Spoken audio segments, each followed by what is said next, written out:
Imagine building the world's largest empire, then watching it collapse, then building it again, then rising to become the second largest economy on Earth in just 40 years. This is the story of China. 5,000 years of war, invention, dynasty, betrayal, revolution, and rebirth. Unlike anything else in human history. Let's go.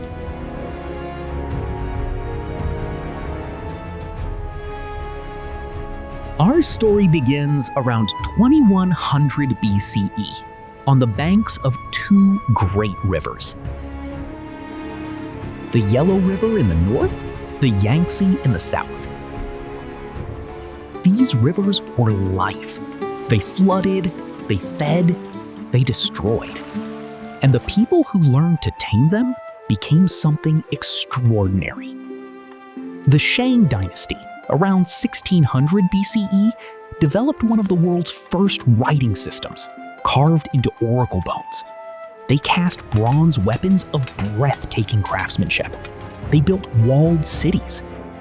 But here's what makes China different from every other ancient civilization: continuity. While Egypt fell, while Mesopotamia was swallowed by sand, while Rome burned, Chinese civilization persisted. The language evolved but never broke. The culture bent but never shattered. Why? Because the next dynasty, the Zhou, around 1046 BCE, gave China something more powerful than bronze: ideas. The Zhou dynasty lasted over 800 years, the longest in Chinese history. But it wasn't peaceful. It was chaos. Warlords fought constantly in what historians call the Warring States period. And yet, somehow, this brutal era produced the greatest explosion of philosophical thought China has ever seen. Confucius walked from state to state, teaching that society rests on relationships: ruler and subject, parent and child. Respect those relationships, society thrives. Destroy them, it collapses. His ideas became the operating system of Chinese culture for the next 2,500 years. Lao Tzu taught the opposite. Forget hierarchy, follow the Tao, the natural flow of the universe. Don't force, don't fight, just be. And Sun Tzu wrote The Art of War, so brilliant that military leaders, CEOs, and athletes still study it today. From chaos came clarity. From war came wisdom. But the real power was still coming.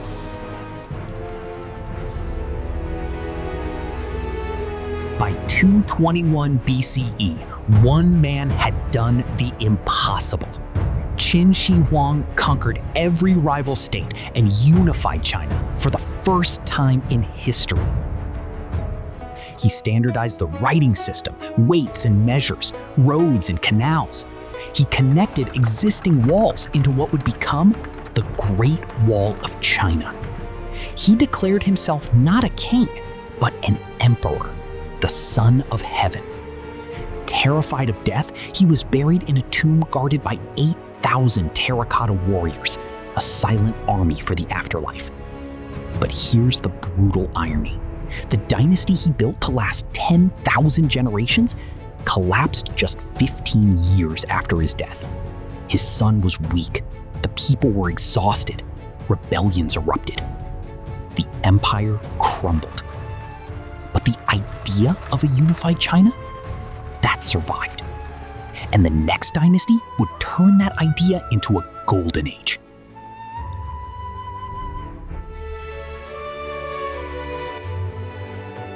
Enter the Han Dynasty, 206 BCE to 220 CE, China's first true golden age. The Han made Confucian philosophy government policy.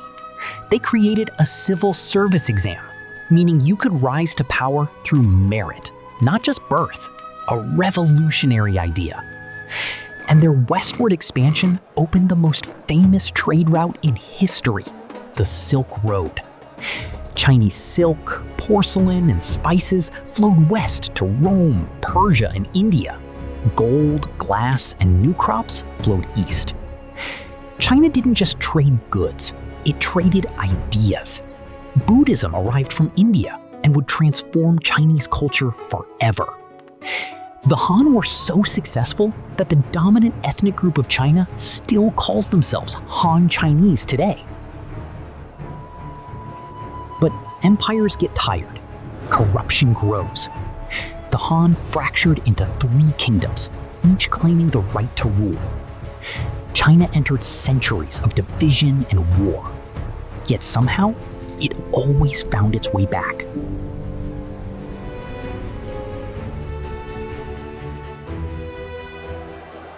The Tang Dynasty, from 618 to 907 CE, became the most cosmopolitan empire in the world.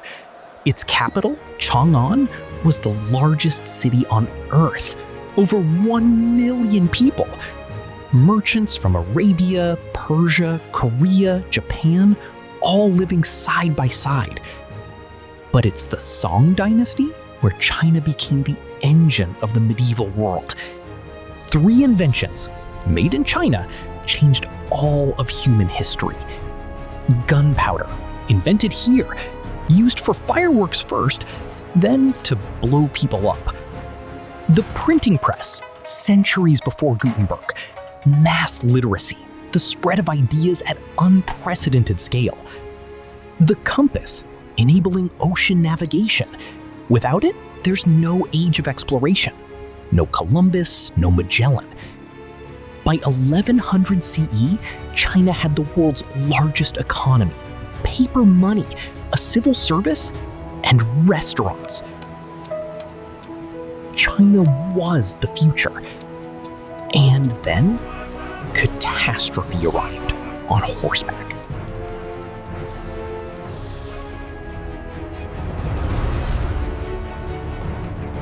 Genghis Khan. In the 13th century, the Mongol horde swept across Asia like nothing the world had ever seen. Millions died. By 1279, Kublai Khan completed the conquest and established the Yuan dynasty, the first time China had been ruled by a foreign power. And yet, China absorbed its conquerors. Kublai Khan adopted Chinese customs. His court drew travelers like Marco Polo, whose stories were so extraordinary that Europeans thought he was lying. But Mongol rule was fragile. By 1368, a rebel monk named Zhou Yuanzhang overthrew the Yuan and founded the Ming dynasty. The Ming rebuilt the Great Wall. They launched stunning naval expeditions. Admiral Zhang He commanded fleets of 300 ships, sailing to Africa a century before European explorers. And then, they stopped. The emperor banned foreign voyages, destroyed the ships, closed China off. That single decision would haunt China for centuries.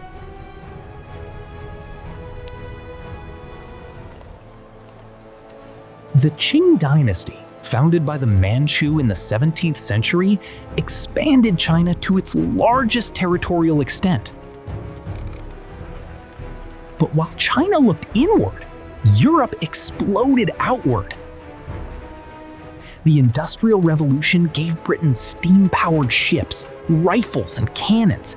And Britain wanted what China had: silk, tea, porcelain. But China wanted little in return. So Britain did something monstrous. They flooded China with opium, illegally, addicting millions to balance the trade deficit. When China tried to stop it, Britain went to war. The Opium War of 1839. The Qing had no answer for British cannons. They lost, humiliatingly. Hong Kong was ceded. Foreign powers carved out zones of influence inside China's own territory. More disasters followed. The Taiping Rebellion killed 30 million. The Sino-Japanese War of 1894, China lost to Japan, a country it had long considered inferior. Every decade brought a new humiliation. In 1911, the Qing dynasty collapsed.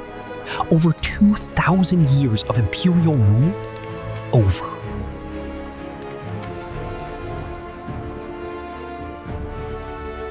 What followed was decades of chaos. Warlords carved up the country. Japan invaded brutally. The rape of Nanjing. Millions of civilians died. Inside China, two forces fought for the country's soul. The nationalists under Chiang Kai-shek, backed by America, and the communists under Mao Zedong, backed by millions of desperate peasants with nothing left to lose. Mao's long march, a 6,000-mile retreat under constant attack, turned defeat into legend. It made him a symbol of indestructible will. When Japan surrendered in 1945, the Civil War resumed. And in 1949, on the steps of Tiananmen Gate, Mao announced 4 words that changed everything. China has stood up. The People's Republic of China was born. But rising up and building a nation are two very different things.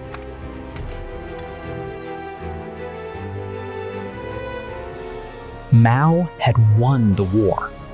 Now, he had to run 600 million people.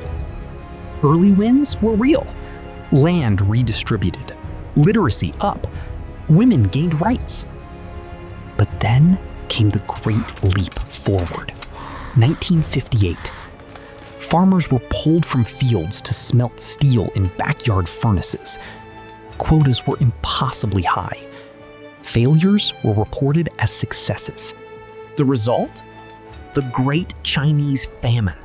Up to 55 million people starved, the deadliest famine in human history.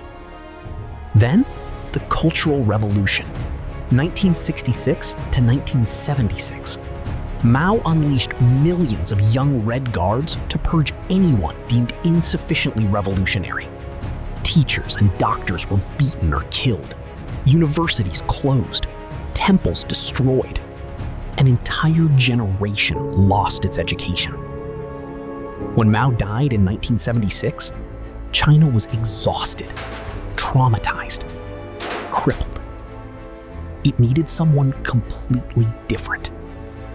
It needed Deng Xiaoping. Deng Xiaoping had been purged twice during the Cultural Revolution. He'd watched everything collapse. When he took power in 1978, he said something unthinkable under Mao. To get rich is glorious. He opened special economic zones. Shenzhen, a fishing village, became a megacity of 17 million. Foreign investment flooded in. Private businesses were permitted. The results were staggering. In 1980, China's GDP per capita around $300. By 2020, over 10,000. 800 million people lifted out of poverty in 40 years. The fastest economic transformation in human history. China joined the WTO in 2001, became the world's factory, then its second largest economy, then its largest trading nation. The 2008 Olympics announced China's return to the world stage. But this growth had a dark side: pollution, inequality, and in 1989, the Tiananmen Square massacre, where tanks rolled over pro-democracy protesters in front of the world's cameras. China's story has never been simple. After Deng Xiaoping, China's leaders followed an unwritten rule.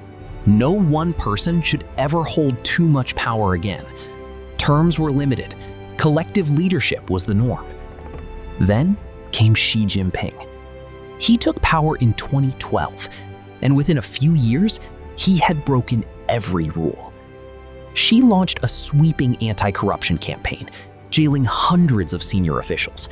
It was popular, it was real, but it also conveniently eliminated his political rivals. He rebuilt the cult of personality. His face appeared on billboards across the country. His speeches were required reading in schools. The term Xi Jinping thought was written into the Constitution, a status only Mao had held before. In 2018, he abolished presidential term limits. He could now rule for life. Tibet and Xinjiang were brought under tighter control than ever. Over 1 million Uyghur Muslims were reportedly detained in re-education camps, drawing international condemnation. In 2020, Hong Kong's autonomy was crushed with a sweeping national security law. The protests that had filled the streets for months, silenced. And Taiwan? Xi has been unambiguous. Reunification, by force if necessary, is on the table. The world that had hoped economic growth would liberalize China began to wonder if it had been wrong. China was richer than ever, and less free than it had been in decades. Here's something that would have seemed like science fiction just 30 years ago. China is now a technology superpower. Companies like Huawei, Alibaba, Tencent, and ByteDance, TikTok's parent, have built platforms and infrastructure used by billions of people worldwide. China has the world's most extensive high-speed rail network, over 45,000 kilometers. Its cities are testing fully autonomous vehicles. Its digital payment systems make Western banking look antique. And in artificial intelligence, China is not following the West. It is competing head to head. The government has poured hundreds of billions into AI research, quantum computing, and semiconductors. Then there's space. China landed a rover on the far side of the moon, something no country had ever done. It built its own space station. It has a probe on Mars. Its long-term ambition? A crewed lunar base by the 2030s. But this rise has triggered something the world hasn't seen since the Cold War: a full-scale technological and economic confrontation with the United States. America banned the sale of advanced chips to China. China accelerated its push to make its own. Trade wars, sanctions, competing standards for 5G, AI regulation, and the internet itself. The world is splitting, slowly but visibly, into two technological ecosystems. And at the center of it all, the same question that has echoed across 5,000 years of Chinese history. Who will China be to itself and to the world? China is already reshaping the world through investment, influence, and military muscle. But one question defines everything right now. Taiwan. A democracy of 23 million people, producer of over 90% of the world's most advanced chips, every smartphone, every AI system made possible by Taiwan. Xi Jinping says reunification is inevitable. Chinese jets cross into Taiwan's airspace daily. America has pledged to defend it. 2 nuclear powers, 1 island, the most dangerous flashpoint on Earth. The question isn't whether China will shape the future. It already is. The question is, on whose terms? From oracle bones to artificial intelligence, from the Silk Road to the Belt and Road, from Confucius to Xi Jinping. No civilization on Earth has carried this much history and this much ambition into the modern world. History suggests one thing clearly: don't bet against China. For 5,000 years, it has fallen and risen again, and again, and again. Whatever comes next, this much is certain. China's story is far from over. Hit subscribe. We cover civilizations, empires, and the big stories that shaped our world every week. Drop a comment. What part of China's history surprised you most? See you in the next one.